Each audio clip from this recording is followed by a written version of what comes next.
Thank you.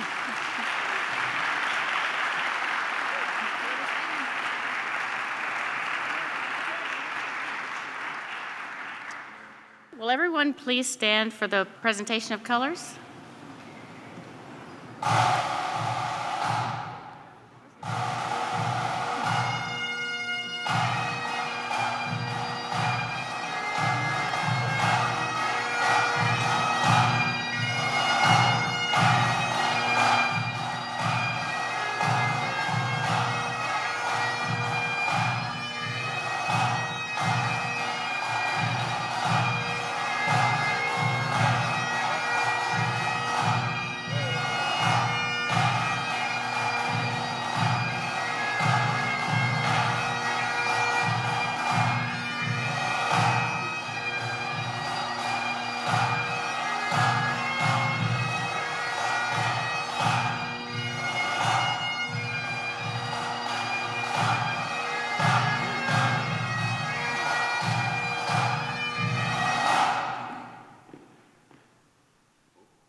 You may be seated. At this time, I'd like to thank the members of the City of Raleigh Joint Honor Guard, Daniel Hicks and Justin Weber of the Raleigh Police Department, and James Jones and Glenn Todd Jr. of the Raleigh Fire Department, as well as the Wake and District Pipe Band for being here tonight. Thank you very much. And at this time, I'd like to ask the Reverend Dr. Tom Harris, Senior Pastor of St. Andrew's Presbyterian Church, to deliver the invocation.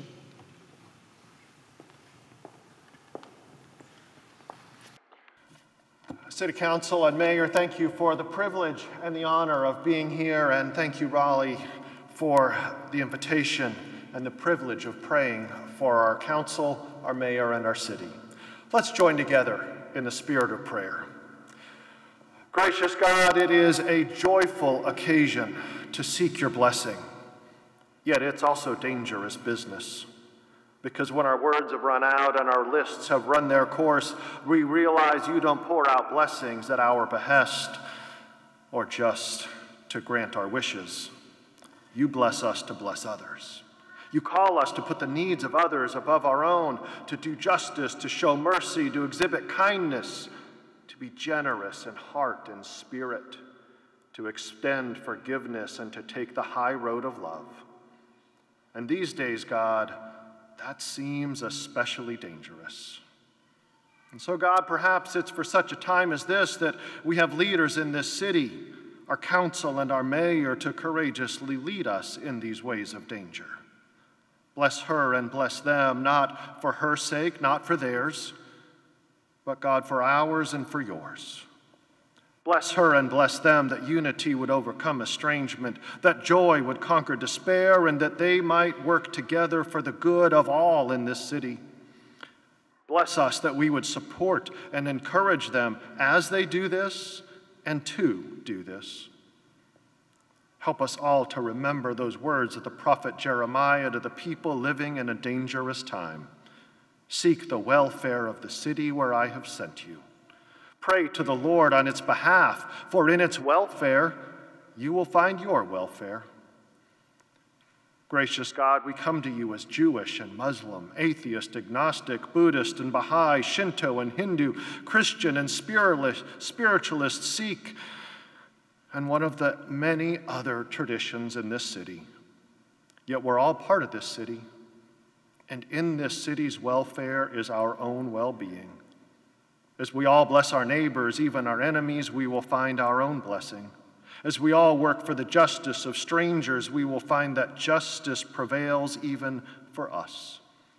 And as we each strive to show mercy and kindness and generosity and heart and spirit and forgiveness and even love, these dangerous days will be transformed into times of blessing, not because our wishes are granted, but because we are all well. Lord, that is our prayer and our hope. So gracious God, bless us, bless our mayor, bless our council, that each may be a blessing, and that this city and all its people may prosper and be blessed by you. I ask this in Jesus' name. Amen.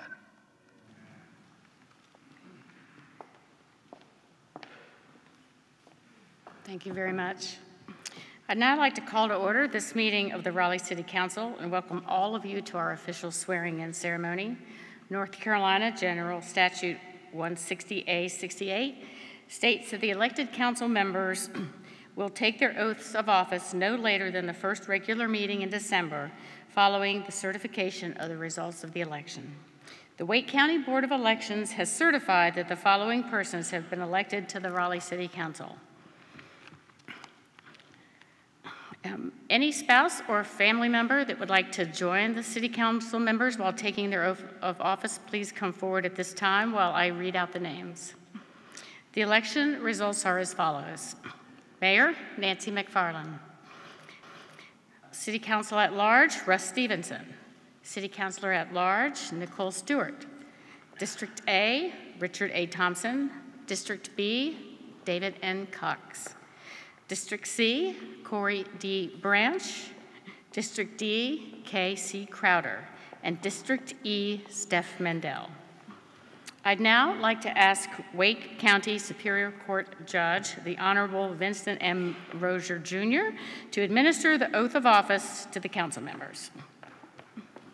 When the family members come up, if they would like to pick up and hold the Bibles, the council members will raise their right hands and place their left hands on the Bible.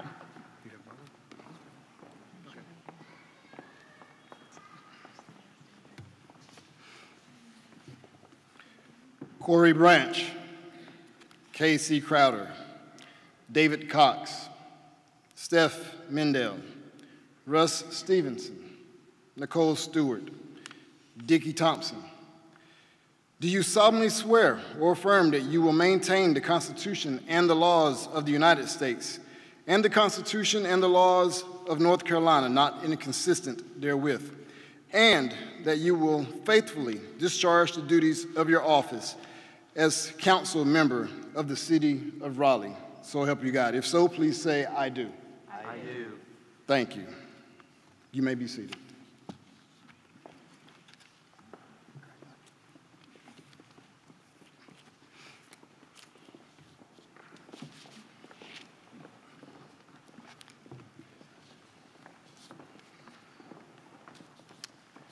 And now, Mayor McFarlane. Do you, Nancy McFarlane, solemnly swear that you will maintain the Constitution and laws of the United States and the Constitution and laws of North Carolina, not inconsistent therewith, and that you will faithfully discharge the duties of your office as mayor of the city of Raleigh? So help you God. I will. Congratulations. Thank you.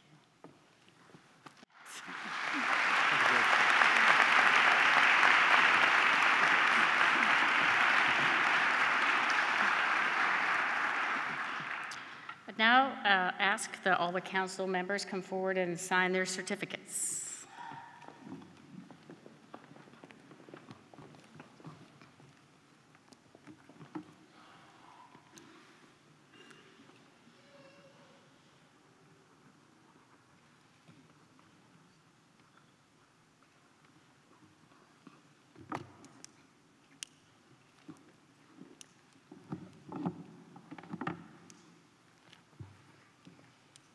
Yeah, you can keep the pen. Okay, you can all be seated.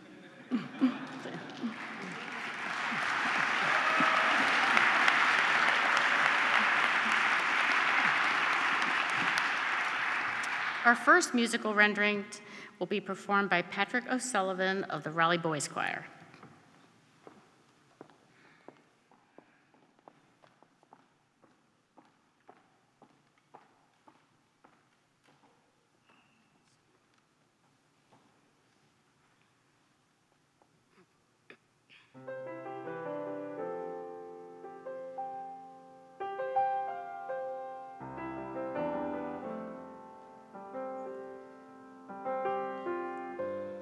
Climbing high to the sky, growing ever closer by and by. There's no place that I would rather be than the arms of an old tree.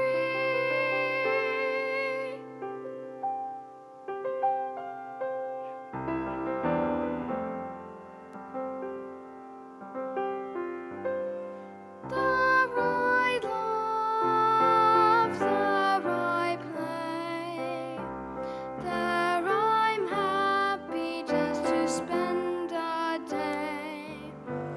Always safe beneath the canopy, in the arms of an old oak tree. So calm and steady, so sure and strong, you're always ready when storm clouds come along. Winter, spring, summer, fall, colors change, but still you're standing tall. Roots are greater than the limbs we see, in the arms of an old oak tree. So calm and steady, so short and strong, you're always ready when storm clouds come along.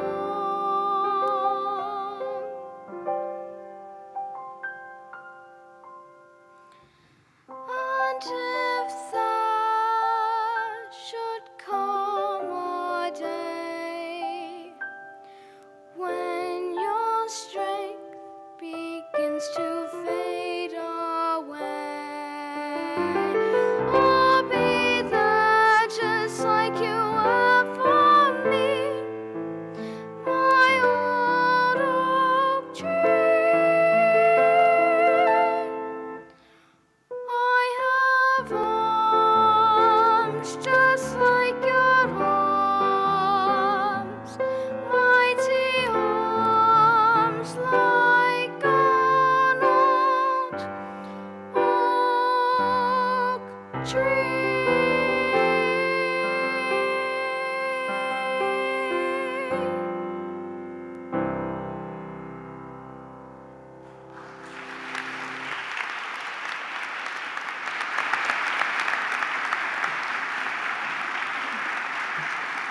Thank you very much. Thank you very much. That was beautiful. And thanks to everyone for being here tonight, and congratulations to our city council member, and a special welcome to the new members. I look forward so much to working with each of you.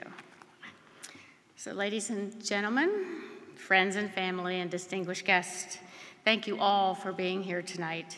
It means a great deal to all of us to be surrounded by those that support us and encourage us as we embark on this new endeavor. I want to take a minute to especially thank my family, my husband Ron, my children Katie and Jimmy, Emily and Sebastian, and Reynolds Nicole. Without your love and support, I could not continue to serve as mayor. To Perry, James, Maggie, Drew, Emma, Katrina, Taylor, and the hundreds of friends and volunteers that work so hard to bring me here, I cannot thank you enough for your belief in me and in the city. because belief in our city is what brings us here tonight. Raleigh is a great city. And it's a great city because it's always had people who care, citizens that have dedicated hours of their lives to serve on city council, boards, and commissions solely to make this city the best it can be. And we are the beneficiaries of that planning. We all know that we are often ranked as the best city for something, but it's now our responsibility to continue that planning. The job of serving on city council can be a difficult one. We all know about the day-to-day issues that arise, the trash can that doesn't get picked up, or the road that's blocked for utility work. And these are the things we get called about, and yes, we pass the issues on to our amazing staff who always takes care of them. But our job is not only working with the day-to-day issues that arise, but more importantly, developing the vision for the city. Not just tomorrow, but 5, 10, and even 50 years ahead. How will we keep this city successful and growing and prosperous and ensure that that prosperity touches all parts of our city?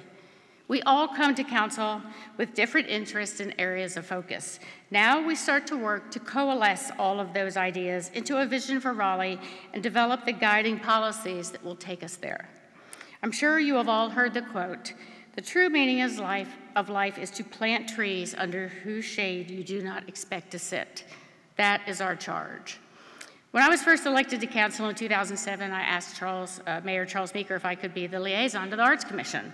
I love the arts and was really interested to learn exactly what the city's involvement was. There was still a little residual drama from the Time and Light Tower, for those of you that remember that, but I really hoped we were past that. And what I found on the Arts Commission was an incredible group of enthusiastic people that were dedicated to the arts, but did not feel that they had the support they needed to see some of their ideas come to fruition. I'd always believed that the arts are the heart and soul of our community. They define us, enrich our lives, and most of all, they are an incredible economic driver. So we set to work. I worked with Thomas Sayre to develop the first public art and design board. We were successful in getting the 0.5% funding on capital projects, made sure there was local public input on the projects as they were developed throughout the city. I worked with the Chamber of Commerce and continued to press the idea of the arts as an economic driver. I went to the U.S. Conference of Mayors in other cities to see how the arts played a significant role in their community. And by 2010, the contribution from the arts to our economy was $143 million. In 2015, just 5 years later, that number had jumped to $531 million. So I would say yes, the arts are an economic driver. But one thing has become obvious to me in the last few months, and that is we need to do a better job of telling our story, of letting our citizens know what we're doing. We have the most creative, hardworking, caring staff here at the city, and I think we need to brag on them a little more often. Did you know that we are converting our bus fleet to compressed natural gas? We are developing a program where we produce that gas from the byproduct from our wastewater treatment plant. We'll be converting it to natural gas and using the gas that we produce in our buses, working toward a goal of becoming fossil fuel free. Our Urban Design Center was one of the first in the United States and does incredible work and is still held up as a model for the rest of the country. We were even rated as the best tasting drinking water in the state. And think about that.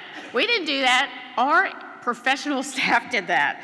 And do you have any business here rely on the quality of our water? I can tell you that I learned that when we had a drought very quickly. But there is one department and one employee I do want to take just a moment to recognize, and that is our city attorney, Tom McCormick. Tom started working with the city in 1977. In 1977, our population was 142,000, and our city covered 53.9 square miles. Today, we're approaching 500,000, and the city covers 144.8 square miles. Tom has not only seen an extraordinary amount of change in the city, but he has been a steady guiding hand throughout that change. Much of who we are, we owe to Tom. When you have visitors tell you that Raleigh is such a beautiful city, you can thank Tom and his perseverance in developing and preserving our sign ordinance. That's why we don't have billboards everywhere. Tom is retiring at the end of this month after 40 years of service to our city. We can never thank him enough for his dedication to Raleigh and its citizens, not to mention his dedication to maintaining a high standard of style.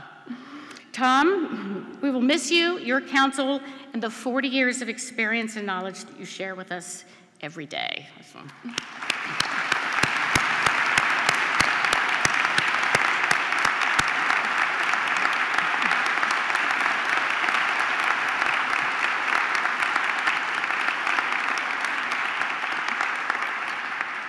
And I also don't think that the public knows how many other departments that work tirelessly to make this city run smoothly.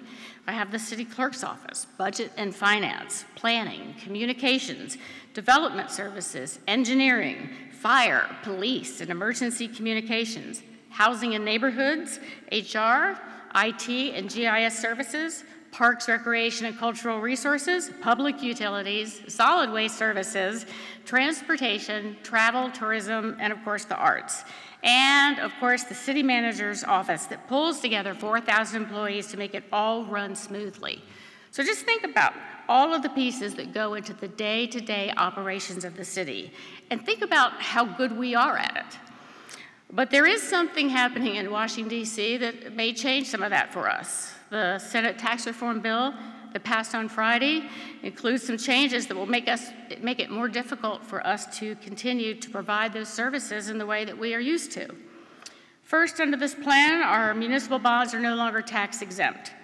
This will make our bonds less desirable, and we will probably end up paying higher interest rates. Second, we lose the ability to refinance our bonds.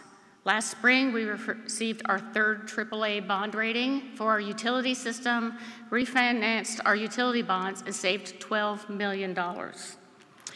And last, we will lose our 4% affordable housing tax credit housing bonds. This will hurt us deeply in our ability to build and provide affordable housing. So we may have less money to work with to not only continue providing the services we provide, but less to provide the increased services we know that we will need, because Raleigh is growing rapidly. And while a healthy, growing city is a good thing, it also presents challenges. How do we accommodate all of this growth while preserving the quality and character of the city we love? Rapid growth creates a high demand for property and housing. Prices are rising quickly, and we see many long-term residents being priced out of the area. The income gap is growing here just as it is across the country. And as we heard in the last election, while we're doing better than most cities across the country, that prosperity is not reaching all of our citizens. I'm committed to reviewing our policies with a focus on equity, providing equal access for all our citizens to the opportunities that will help them succeed. Over the last few years, I've heard about the difficulty of many to enter the job market. About 2 years ago, the Obama White House reached out to me to ask if Raleigh would consider becoming a tech hire city. We applied and we were accepted. We worked with Capital Area Workforce Development, our IT department, Wake Tech, and many other local businesses to develop IT Beginnings. IT Beginnings is a program that includes a class, which is an introduction to technology. When you complete that class, you earn an industry-recognized certificate. The program also includes job skills development, such as soft skills training and help developing a resume. Our business partners have come to the table to help with interviews, mentoring, and internships. All of this comes together to help people on the path to job placement or further education. Our IT Beginnings is a first step to many IT programs at Wake Tech, and it's exciting to be a part of our first class's graduation last week and to hear about their future plans. We have already put our summer youth employment program in our Raleigh Pathways Center located on Wilmington Street. We'll be adding a GED classroom soon. We're getting more and more interest in participation from other job training programs, and I'm excited about the plans to expand into further IT training such as Cisco certification. I know this will be a significant resource not only for Southeast Raleigh where it is located, but for anyone that is having difficulty entering the job market. And thanks.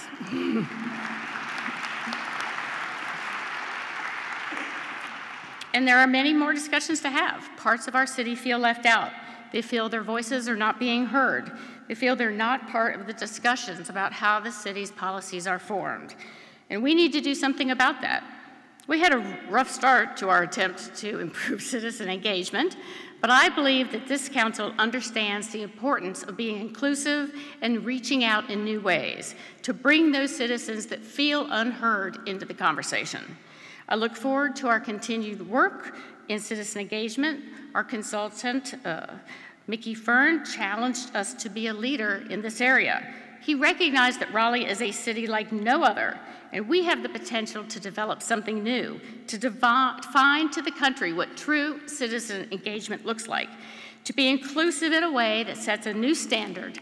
And not only do I believe that we can do it, I believe that it's important and we must do it. This is an exciting and a challenging time for Raleigh. Our population is almost 500,000. We're facing challenges and opportunities every single day. In the next 2 years, we will complete the master plan for Dix Park, open Union Station, see the renovation of Moore Square, and implement the beginning phases of the new transit system for Wake County, for Raleigh, Wake County, and the Triangle. I'm excited to be working with returning colleagues and welcoming new ones. This is the best place to live in the world. I'm honored to serve as your mayor for the next 2 years while we continue the strategic planning and visioning that created this city that we love. Thank you all for being here tonight. Your support means everything to us because it truly is a group project. So thank you all and good night.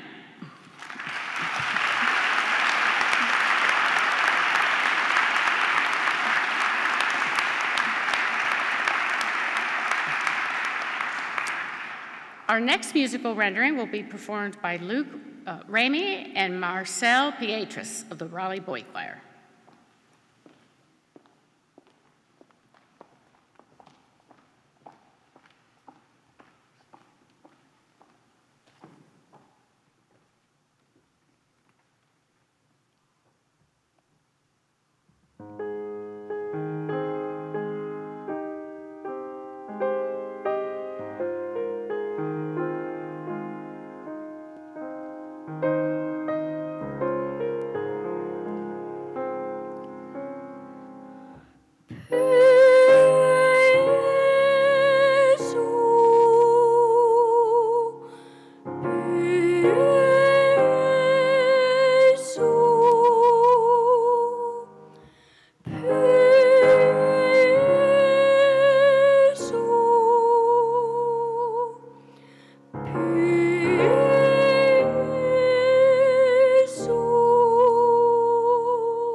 Thank you again to the members of the Raleigh Boy Choir performing here tonight, and to Bilton Costin, Executive Director, Jeremy Tucker, Artistic Director, and Megan Yeoman, Assistant Director and Accompanist.